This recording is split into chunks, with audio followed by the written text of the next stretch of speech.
Buenas tardes. Nos reunimos hoy las integrantes del grupo colaborativo del curso de construcción de la lengua escrita para generar diálogo en torno al tema desarrollado en la fase 2.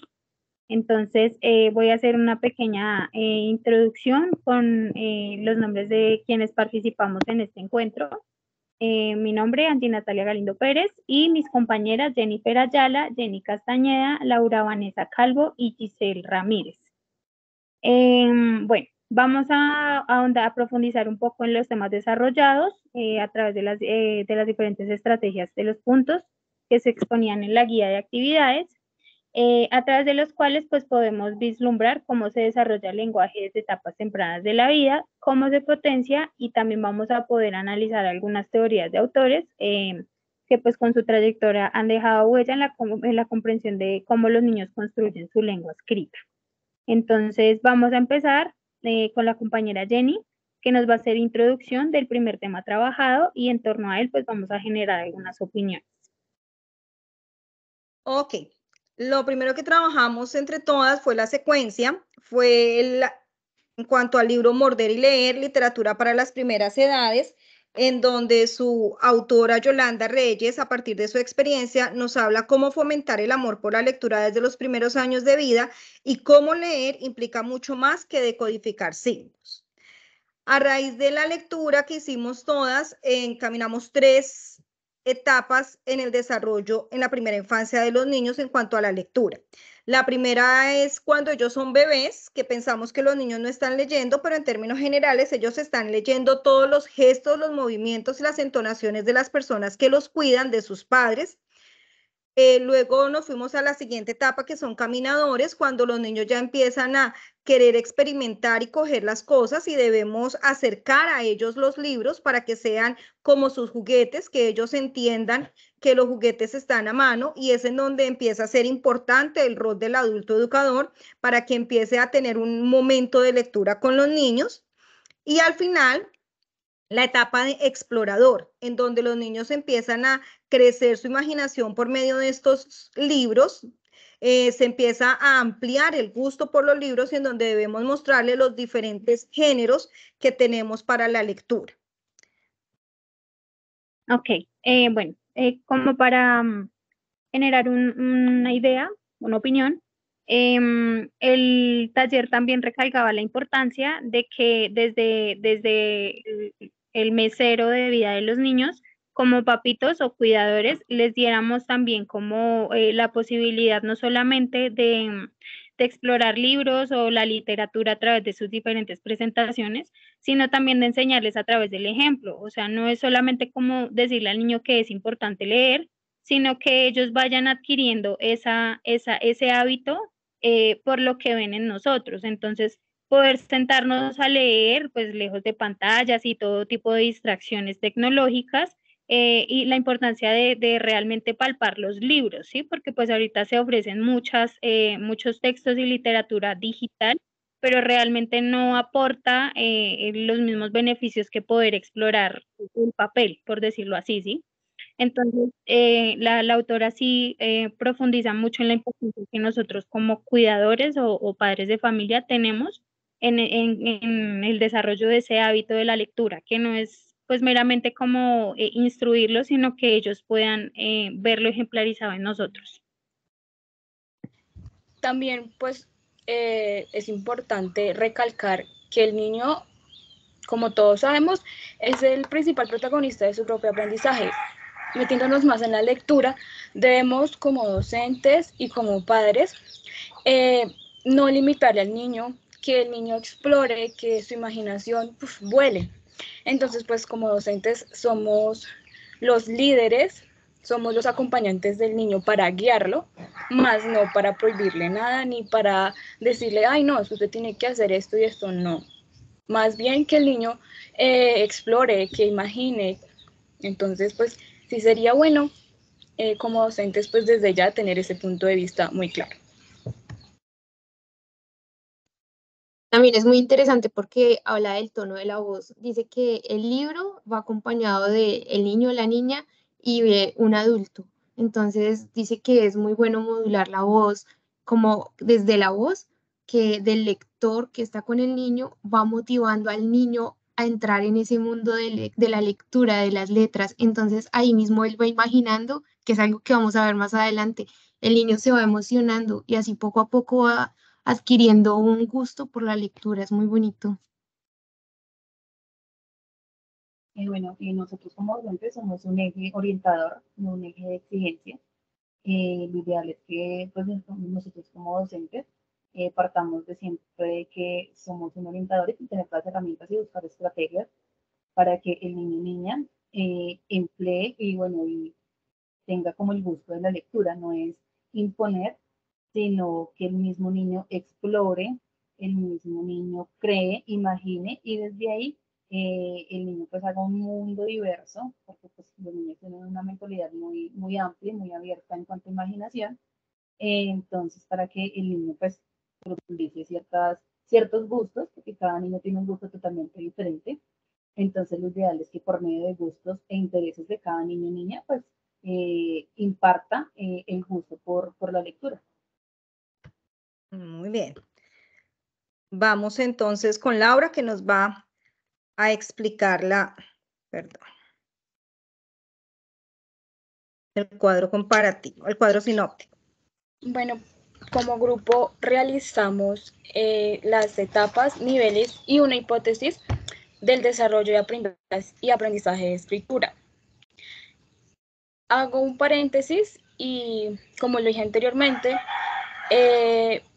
debemos tener en cuenta que todo es un proceso, que no se puede, el niño no va a aprender a leer, no va a aprender a escribir así de rápido. Debemos tener paciencia, ser muy pacientes y no desmotivarnos ni desmotivarlos a los niños. Entonces, algunas de estas etapas son: etapa 1, búsqueda de parámetros distintivos; etapa 2, construcción de modo de diferenciación; etapa 3, fonetización de la escritura. Bueno, en la primera etapa los niños identifican marcos gráficos y es importante también constituye una serie de letras como objetos sustitutos. En la segunda etapa desarrollan algunos modos para diferenciar las letras. En la tercera y última etapa se presenta la fase silábica y la evolución hacia el periodo alfabético. En esta etapa, pues, el niño ya va como que va a aprender como que ya a diferenciar las sílabas, va a aprender a diferenciar el orden alfabético. Y bueno, los niveles. Niveles de discriminación gráfica, nivel de diferenciación de encadenamiento de letras y nivel de fonetización. Por último, la hipótesis. El desarrollo de la escritura en los niños sigue en progresión estructurada y secuencial a lo largo de los 3 periodos fundamentales. Esta característica hace referencia a la adquisición de habilidades de escritura. Bueno, en cuanto al cuadro sinóptico que nos muestra Laura, perdóname, podemos ver que es como un paso siguiente a lo que habíamos visto en la secuencia, es como lo que sigue después de que el niño empezó a explorar. Entonces efectivamente él ya entiende que hay unas letras que se pueden unir, que pueden formar palabras, que estas palabras van formando oraciones y que efectivamente, sin aún tener la conciencia de que está empezando a leer, puede empezar a unir estas letras para formar palabras y para entender a leer las imágenes y todo el gran mundo que encuentra dentro de los libros. Igualmente, como le decía Laura, todos tienen sus procesos, todos tienen sus edades y no es que todos los niños lo deban hacer al mismo momento, en la misma edad, respetando los procesos. Y creo que esa es la parte más importante para que ellos gusten de la lectura y no se vuelva algo obligatorio y que tengo que hacerlo y ya me siento frustrado, porque pienso que es lo que nos ha pasado a muchos adultos y por eso tal vez no nos guste leer muchos géneros y muchas cosas, porque nos lo hicieron fue como obligados. Yo complemento y concuerdo la idea que presenta Jenny, porque en la lectura también se se argumenta que la importancia de respetar exactamente los procesos, ¿sí?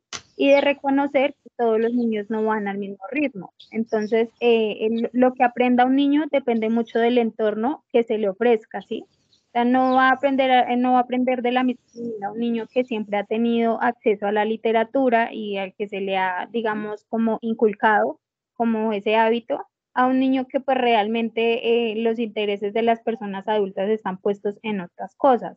Entonces, es como respetar también la particularidad de cada niño y ayudarle en la evolución de sus procesos.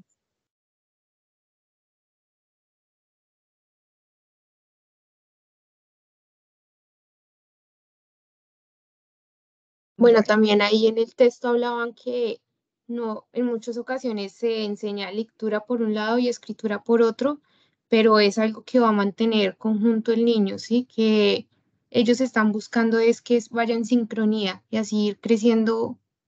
Así, de ese modo, él va a tener una mejor competencia lectoescritura para su aprendizaje escolar, igual que no es solo que va a iniciar en el colegio, aprender a leer y escribir, sino que es algo que ya lleva un proceso previo desde su casa y desde que inicia sus primeros pasos de vida. Bueno, comparto con mis compañeras porque pues todo va ligado, todo va muy ligado en cuanto casa, colegio o escuela, o padres y docentes.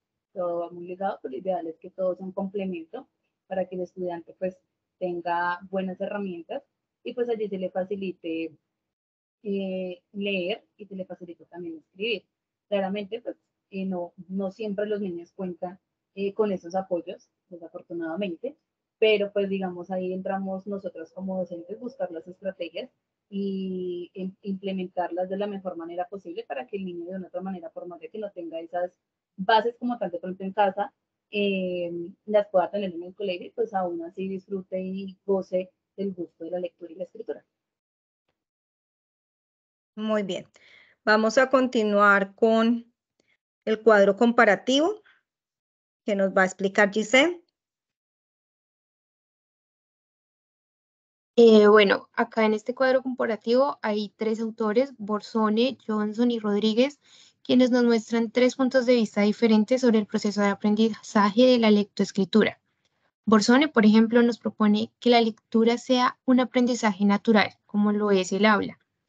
Es decir, que así como el niño al ir viendo a los adultos hablar, va aprendiendo y gesticulando palabras de ese mismo modo, al ver palabras a su alrededor, al ver las grafías, él pueda llegar a comprender aquello.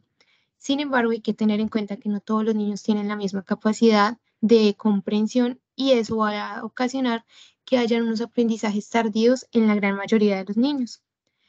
Johnson, por su parte, nos propone que el aprendizaje inicie cuando tanto el lóbulo derecho como el izquierdo frontal del cerebro de los niños estén completamente desarrollados, para así conseguir lecturas críticas en donde ellos puedan imaginar lo que leen. De ese modo, comprender mejor. Eso se ve muy utilizado en Alemania. Ellos en el kinder, en transición, en los primeros cursos, evitan que los niños lean, que jueguen, que exploren y ya más adelante, después de primero, ya ellos empiezan a ayudarles con todo lo que es la lectura. Previamente en el kinder lo que van a hacer es desarrollar sus funciones físicas para que los niños estén preparados para ir aprendiendo. Finalmente, Rodríguez propone que se le enseñe a niñas y niños la lectoescritura desde las tempranas edades. Él piensa que los niños son muy capaces de ir aprendiendo lo que sea. Por ello, es necesario que entre más temprano se le infunda el conocimiento, así el niño va a adquirir, las niñas y niños van a adquirir más fácilmente el conocimiento y van a poder construir un mejor aprendizaje. Dice que el ideal es enseñarle por bits de aprendizaje. ¿Qué son? Son cartulinas con palabras que son creativos para los niños, se les muestran en ciertas ocasiones del día y así ellos ya van relacionando la palabra, ¿sí? De este modo, ellos no solo van a aprender por letra, no van a tener los pasos de la escritura, sino que van a aprender tampoco por sí, lo van a aprender la palabra como tal y así su lectura va a tener una mejor comprensión crítica. Bueno, con Bueno, respecto respecto a lo al... Sigue, que Angie. habla tú, no te preocupes, estamos en sintonía. Bueno, con respecto a lo que decía Giselle, es algo muy corto. Pienso que todos son métodos. Ninguno es mejor ni peor de otro. Pienso que todos son ideas y definitivamente todos somos personas totalmente diferentes y todos podemos aprender de formas diferentes. Y es bueno para nosotros en este momento como conocer todos este tipo de métodos, metodologías, ideas que hay para mirar cuando tengamos diferentes casos en el aula, como con cuál de esos me va mejor, como cuál de esos se acomoda mejor a cada uno de los niños que tengo en la clase. Independientemente de que unos sean buenos o otros sean malos, creo que se pueden acomodar a diferentes tipos de personas. Me parece importante como el valor que uno de los autores expone, y es que no debemos limitar el aprendizaje del desarrollo de la escritura y de la lectura a la teoría o a los métodos que conocemos como tan clásicos, que es como la plana, repasar la fonetización y etcétera, sino que actualmente pues como docentes tenemos acceso a muchas estrategias que desde tempranas edades contribuyen con el desarrollo de ese tipo de habilidades.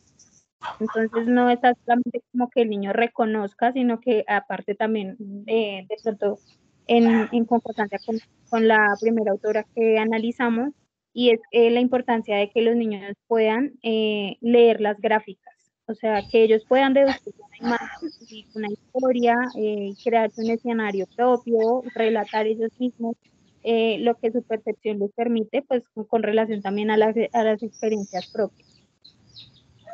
Bueno, pues como dice mi compañera, es necesario como que romper esa secuencia de que el niño aprenda por medio, como dijo la compañera, por medio de planas. Como docentes, o bueno, yo cuando entré a estudiar, a mí me enseñaron con la cartilla de Nacho. Entonces, como docentes, pues tenemos que buscar estrategias que, o sea, romper esa metodología de que el niño aprenda primero la E, la M con la A, la P con la A, no. Lo necesario o lo que creo conveniente es romper eso y buscar, porque pues para eso estamos preparados, perdón, buscar estrategias donde los niños pues se motiven a leer y a escribir.